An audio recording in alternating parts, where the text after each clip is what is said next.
All right, we're back. So yeah, game was fun, but now we're gonna get into our feature for today.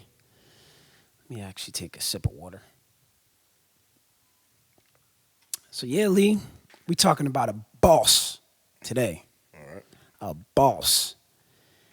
Ladies and gentlemen, I want to introduce you to Arthur George Gaston, who was born in 1892 in Demopolis, Alabama. A.G. Gaston was an entrepreneur, civil rights activist, black economic empowerment enthusiast, and a political influencer. Gaston was an integral contributor to the economic progress of blacks and the integration in Alabama. Gaston, over his lifetime, connected with many great black figures, such as Booker T. Washington, someone he idolized, Martin Luther King Jr., Mary McLeod Bethune, Colin Powell, and others. He was a staple in Alabama, particularly in Birmingham. And if you want to do something progressive or business related in Alabama, then you went to visit Gaston. Over the years, he influenced three sitting presidents and was an advisor to them on race issues in Alabama and consulted them on solutions. He was responsible for getting local politicians like mayors into office. Gaston was often criticized for his desire to work alongside whites and not always going the route of resistance, but more like his hero, Booker T, focusing on developing skills and seeking education so blacks can compete with whites economically. At times, he questioned his own philosophy, but one thing about Gaston is that being a strong businessman superseded everything else. He recognized early in order to do so, he must build bonds with whites to succeed in business. Gaston amassed a fortune over his lifetime in the hundreds of millions, owning such businesses as hotels, insurance companies, funeral services, plenty of real estate, opened his own business school, radio stations, and he began his own boys club where he mentored young boys. Arthur Gaston died in 1996 at the age of 103, See. with many of his businesses still intact. The serial entrepreneur had a famous saying: I never went into anything with the idea of making money. I thought of doing something and it would come up and make the money. I never thought of trying to get rich. A.G. Gaston is a great American hero that should be studied, emulated, and celebrated for his black excellence. And today, we salute Arthur George Gaston. Wow. He was Hand that clap there, buddy. guy. That was like Yeah, impressive. he was dope, In man. Alabama. In Alabama. I Man. mean, this dude, In Alabama. yes, In 1892. absolutely. He was down there getting it. Yep. See, they do make us think that it was just all hate Yeah. in every space, Mhm. Like they think if 1892 was like it was black person trying to make it but didn't, and he didn't fail, and that's why they're in the position. They don't, obviously don't tell us about him, but like this is just things that are telling us that like his idol was Booker T. Washington, right? Absolutely. So like these types of things are telling us that we're missing a lot. Mm-hmm. This dude had hundreds of millions, and like what, I don't even know any of the business. What does it say? Any businesses that he owned Yeah. So he owned, and that we and might the, know? the interesting thing about it is he literally idolized Booker T. Washington. Mm-hmm. So he had the Booker T. Washington Insurance Company, the Booker T. Washington Business School, Wow. but he had the A.G. Gaston Hotel, which this hotel, he actually Colin Powell got married in it. So it was a dope hotel. Martin Luther King, that's where when they were having the marches in Birmingham and everything was going on in Birmingham, where Martin Luther King was getting involved and where he got arrested and the whole nine. But the and- boycotts. right, all those different things. Well, they didn't. I don't think it was. That was I don't know if it was Birmingham, Alabama. with a bus boycott. I thought they had something else, but at any rate, but they were marching and everything. They used his hotel Oh wow. to like plan a lot of their meetings. They had a big meeting that was planned where they were, him and whatchamacallit, Abernathy. But yeah, so he he was a big in Alabama. I mean, in just real estate, crazy. And then really his business school, where he basically created this business school that, you know, at one, I think it said how many graduates? Like tens of thousands. Oh, really? Oh, so it Yeah, was yeah. like for Oh yeah. real, for real. Um, Dang. but yeah, I mean, this guy, impressive. Hey, Dominique, can you look up You know, all the things that he was able to. I thought I had it here. can you look at Alabama? If Alabama was, I want you to get it accurate. If Alabama was the bus boycotts or not, like the Martin Um, Luther King was at the bus boycotts. but yeah, so this AG Was Gaston, no, I'm saying was that in Alabama? Just so we're accurate. That's all. yeah, the bus boycotts. But yeah, Yeah. Okay. Okay. Cool. I'll make sure. AG Gaston, you know, he really did a lot that Yeah. people aren't aware of. And again, he kind of, so how he got connected with Booker T is he went to this Tuggle Institute, which was kind of like this woman started it. It was somewhat of a reform school in a way. Mhm. And he ended up going there, and Booker T would come and speak at this school. Mm. And that's how we got influenced by Booker T, and then just sort of took on that philosophy. I mean, he always was known as somebody who business. As a matter of fact, when he was younger, in order to sort of get friends, he had this swing on his property, and he basically rented it to people to come and swing on it. He would charge kids like money. Wow. Yeah, like just from jump, just a hustler. Yeah. You know what I'm saying? And Wow. then when he started his funeral service business, and that was one of his first businesses that really blew up and started making him some serious cash. Basically, what it was is that people couldn't bury their loved ones; they couldn't afford it, right? So he basically started this business, and in essence, in order to do it, they would have to go into debt. So he started this business where everybody just gave a little bit of money and put into the pot. So every time somebody Died. died, the family be able to go to his company, and now they'd be able to pay for it because it's basically like insurance. Insurance. I'm about to say like insurance. So then from that, doing that business, insurance then company. he bought a funeral home. Oh, okay. And he started burying people. And then it just blew up. And Yeah. and every time he was just fulfilling a need. That was his philosophy, like I fulfill a need. Yeah. He saw that people couldn't afford to bury their people. So then he was like, all right, everybody start putting into this pot, and boom, now we'll be able to do it. Yeah. So his story is just phenomenal, like and Yeah. how he just grew from that, and then that insurance company just blew up and became a bigger insurance company. You know, even when because he was in the military for a while. So one of the things that he used to do with his money is buy property. Like he bought a lot, like just a lot. Like all his money that he made from the military, he was paying this mortgage on this piece of property on this land, and then he owned the land. Once he got out, now he's a landowner, just like that. And that was always his mentality. And it's like people, you know, like that you don't hear about because Birmingham even had its own sort of like Black Wall Street that he was a Yeah. part of. Yeah. You know what I mean? So different things like that in our history we don't hear about these things. Yeah. You know, we just don't hear about it. And then even with his business school, so many blacks didn't have the skills, right? They couldn't, you know, whether it's, you know, being a clerk, he would teach them that. He would teach them, you know, basic math that they needed to use to, you know, to be able to give people change Function and thing, exchange yeah, money. yeah. To be a clerk, typing, whatever it was, all these different things that they were doing, he would teach these business skills, and his business school just blew up from that. And you know, so just an amazing thing. I think they ended up graduating over the years. It was like 22,000 people. Wow. You know what I'm saying? So It was in Alabama. yeah, in Alabama. Yeah. You know what I'm saying? So that type of contribution, and then again, you know, him being, you know, working with Kennedy, you know, on race issues, you know, just different things like that. Lyndon B. Johnson, once Kennedy was assassinated, you know what I'm saying? And just really being a mover. And then his wife, same thing.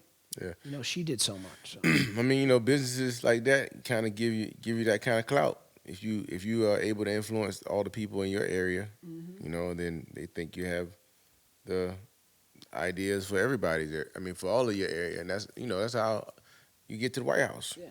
And you're one of the richest Yeah. people in the city. Yeah. Right? Exactly. And the crazy thing about it is, because, you know, I've been, this book that was written on him called Black Titan, that's where I got a lot of my information from. But, Okay. it talks about how him being one of the richest people in Birmingham, but he still got to go in the back door Mm, in the restaurants. mm, So think about it. yeah. There could be white people in there that he got way more dough Money in. then, yeah. Yeah. And they could come through the front door and he got to go Goes to through the back back. door. I mean, just like when you start to put that in perspective, you're like, Yeah. that's just crazy to think about. You know what I'm saying? But yeah, this A.G. Gaston, this dude, special. Definitely a special guy. Definitely somebody in history that, and really, if, people in Alabama, they know. He got any streets laying down, I'm sure? Probably got some high I mean, schools. again, the A.G. Gaston Hotel is a historic site. Oh, okay. But yeah, I'm sure there's sure he got a bunch of streets, stuff all down kinds of things. There's probably an elementary school, there. all types of things. He started a bank. Yeah. Man, this dude did a lot. He did a lot. I mean, he had a lot of business endeavors. But yeah, I mean, he did a lot of great things, and he was a genius when it came to business. Ended up at one point in his life being on a Today Show. Oh, really? Oh, yeah, because he didn't die till 96. Yeah, he lived a long life. He was like old for a long time. Life. Yeah, he lived a long life. You know what I'm saying? Like, he's like, yo, he's like 90. You like, yo, 30 years ago, like, yeah, damn, you was 60. You know what I'm saying? Yep. You seen a lot. I'm sure you saw a lot of stuff. Think about if you, like, I mean, I'm like blessed to have my grandma still living. She's 93 or 92 right now. You know what I'm saying? It's 92.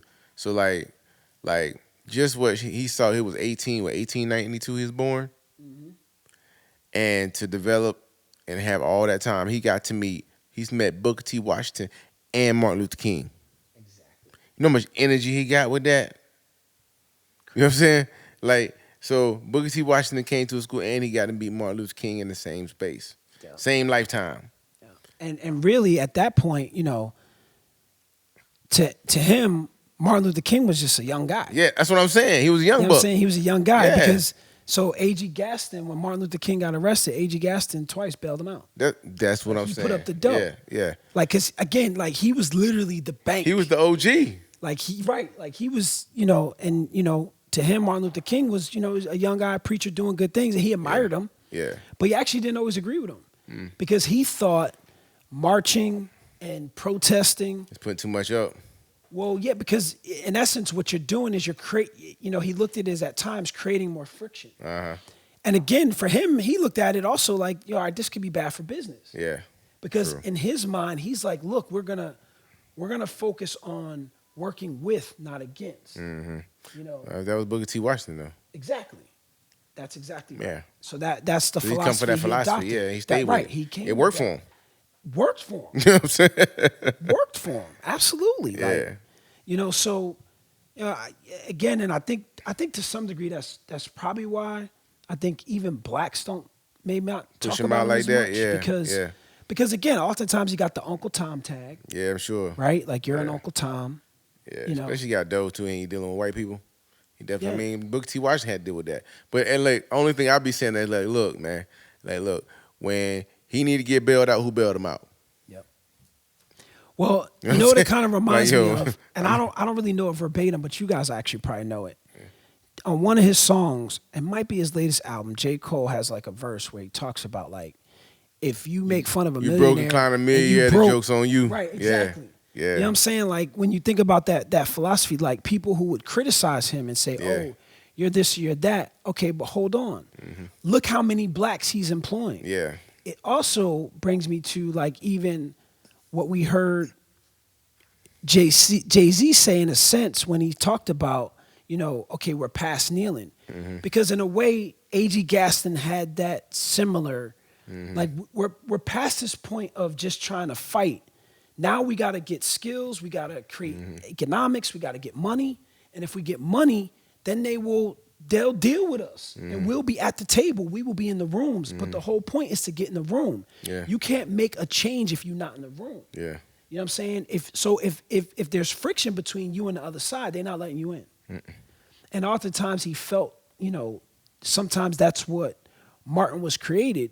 But then at the same time, he was conflicted because then when the bombing of the elementary school girls happens, now you're like, whoa, hold up, y'all killed these babies. Mm-hmm. So now you like Yeah. you angry because at the same time in his book it talks about he wasn't no punk. Mm-hmm. Like he had this philosophy. He was like, yo, if I also don't believe turn the other cheek. Mm-hmm. Like all this nonviolence, because he, that was something that he also looked at Martin like, well, why you just don't let somebody just slap you. Yeah. Yeah. You know what I'm saying? If Right? somebody put their hands on you, Yeah. it's time to, fight. Yeah. You know what I'm saying? So he had that mindset too. Mm-hmm. But, he did believe in focusing on working with whites to build economy so that you could get money, you can invest, and you can have wealth. Yeah. You know what I'm saying? Home ownership was big to him. And he Yeah. talked about it to people. And again, that's why he started creating a bank. Because the white banks wouldn't loan the black people money. He was trying, So he created a bank so he can loan out black people because money. he saw it was a need. Yeah. Yeah. At one time, his insurance company was one of the largest employers of blacks in the South. Mm-hmm. You know what I'm saying? So, when you think about He was that, doing like, and he's doing big things. that's one thing like that I'll say. Like everybody has their way of making their change. Like and how they see it and how they feel. So like, and every way should be respected. So if you like big time pro-black activist and et cetera, do his thing, we do things in the community. Like everybody has their way of creating that change, and if we could just look at that, then there would be no issues with each other. You know what I'm saying? Yeah. Wouldn't be no beef. So Yeah. it's because we're all in the same space. Everybody wants things to be better. Some people make money doing it. Some people feel like making money doing it is not right. So nobody can be the answer to that question. Yep. Yeah. And he actually had a similar philosophy to ours, which was inspired by Frederick Douglass when he started his boys program. And basically he had a facility. He utilized his house that he had and the whole nine. Oh, okay. But he had that philosophy of building up young boys as opposed to focusing on broken men, right? And he talked about, you have to build them up. You have to, instill like confidence in the belief that they can do something. And this is why he started his mentoring program. And that's what makes this dude, like, when I looked at it, I'm like, man, like, yes, you know what I'm saying? Because especially when you think about somebody from a likeness where you're like, wow, that's similar road. Yeah. You know what I'm saying? Like where you think of, starting your own business and then eventually starting a mentoring program for young men with the same philosophy of building them up. Yeah. A.G. Gaston. All right, He's man. somebody that people need to definitely go check him out. His autobiography, I guess that's what it would be, is expensive. Oh, where? But Black Titan wasn't that bad. Black Titan was actually written by his nieces. Okay. How much is how much is autobiography? How much it cost? $300. Dang. And I looked in like 2 places. He got some jewels in that joint, man. Man, how did that book appreciate bro, so high? 300? Like, am I seeing dog, something share wrong? the wealth, bro. Like, dang, like, yo, you make me rethink everything now. You know what I'm saying? Like, That book is out the budget. He ain't even here no more, yo. That was way out the He ain't budget. even here no more. $300 book? I was confused. Maybe, Like, I don't know, man. Like, but dang, well, like, is it? Where's the guy in it? I mean, I'm trying. Right, That's publisher. like, yo. Do you want other black millionaires and billionaires or what? You know what I'm saying? Like, dang. I'm trying to figure it out. We trying to get there. He like, yo, invest in your future. Facts. Fact. If you really about this life, I know. Yeah, you can't do nothing if you set can't my do price. nothing. I'm living my life. I know, right? Hey, yo, he like, yo, you want it. Look, Absolutely. that's what it costs. But check out Black Titan. I mean, I was obviously written by his nieces, so it really Nice. gives and they really do a good job of making the parallels to what's going on in society, with what's going on in his life. So Cool, man. yeah, he's a good, cool dude. Real cool dude. A.G. Gaston, you should definitely go check him out.